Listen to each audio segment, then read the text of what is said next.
Everyone's been talking about Pedro Pascal fatigue, Kaizen Nat fatigue, or even Marvel fatigue. But today, I want to talk about a fatigue that actually ruins lives. The rent fatigue. The hell no! The DLC nobody asked for, but everybody's paying for. That's the one actually killing us.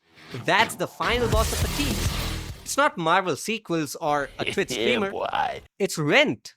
For my rich friends, rent fatigue is the feeling of working 50 plus hours a week just to afford a studio apartment the size of a prison cell.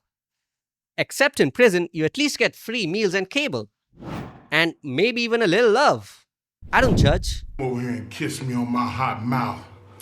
I'm feeling romantical. And that's what we're diving into today.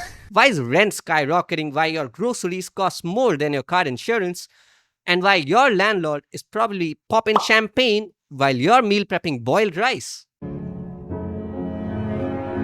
Every rental listing in 2025 sounds like a scam email. Spacious luxury micro unit, $2,100 a month. Bro, it's literally a broom closet with Wi-Fi. I saw a TikTok where this guy was renting an apartment with no kitchen sink. I mean, what is he supposed to do? Wash his dishes in the shower? What? Excuse me, am I supposed to cook in the bathtub like a prison recipe video? Here's the thing, apartments today don't make sense. You'll see a listing like $2,200 a month, charming micro-loft with great natural lighting. Oh, you mean a broom closet with one sad LED bulb? And the rent goblins always say stuff like, it's got urban charm. Urban charm just means that there are rats with squatters' rights. At this point, even the rats are applying for tenant protection. My rent is so high, I think the cockroach in my kitchen should start paying utilities. I think people nowadays are more afraid of their checks bouncing than actual ghosts. Like, I would move in a haunted house, no problem. I don't even care if it's a friendly ghost like Casper or frickin' Annabelle. At this point, it would just be free entertainment, watching stuff move on its own. Maybe she'll be better organized than me. Did you wash your ass today? You click on a $1,500 apartment and it's literally the shed from Shrek. Bruh. Except Shrek didn't charge $200 for parking, and don't even get me started on building laws. Oh, you can't have visitors after 9 p.m. Oh, fuck you, Martha. Shut up. Politicians keep saying, don't worry, inflation is cooling down. Cooling down where? At the Jeff Bezos yacht party? Because at Walmart, a box of cereal costs the same as an Uber ride across town. Where am I? And don't let boomers gaslight you. They're always like, stop buying avocado toast. Sir, my avocado toast is $8. My rent is $2,400. Unless this toast comes with a mortgage and a driveway, it is not the problem. People online are sharing inflation horror stories too. This NYC TikToker actually lives in a place where your sink only runs when you flush, because the sink is connected to the toilet. Totally. What's great about this is you don't have to turn on the sink and turn on the toilet in two separate actions. It actually is the same action. The rent reapers will call it a hyper-modern, clean, green-friendly toilet. I'd call it flushing your dignity and your water bill down the drain. You're not renting from people anymore. You're renting from corporations. Places called Evergreen Harmony Living LLC, which sounds like a yoga retreat, but it's just 6 guys in suits raising your rent because their stock price dipped. They don't even care if you have running water, but be a month late on rent and they're getting stuck to you like gum in hair. And when you complain, they're like, well, if you don't like it, move somewhere cheaper. Oh, cool. Let me just pack up my life and teleport to a city where rent is $3 and the Wi-Fi reaches the bathroom. Does that place exist? No.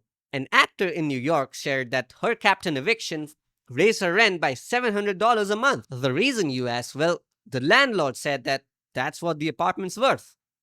Well, are we buying the apartment or just renting it? Rent fatigue has created a cursed TikTok genre.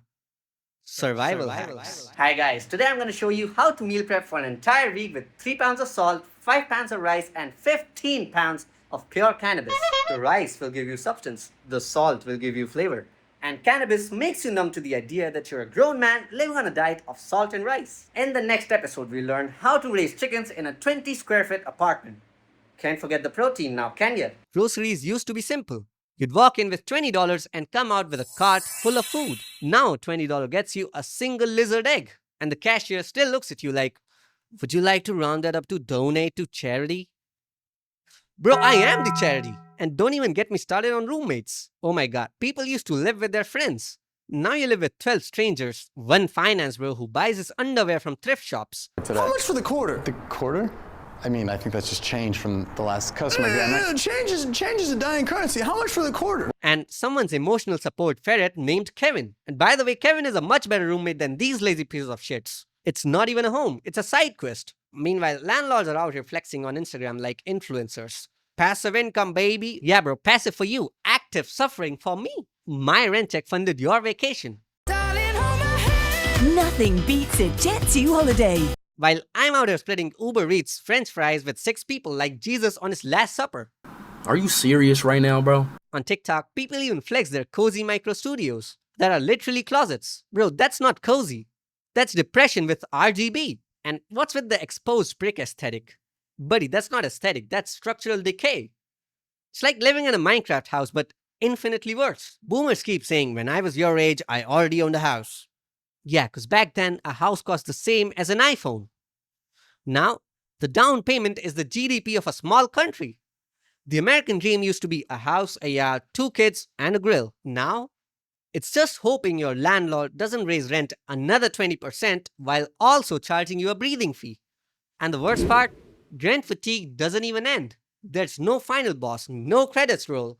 Just you paying $2,000 a month until you die. Housing is not a ladder anymore.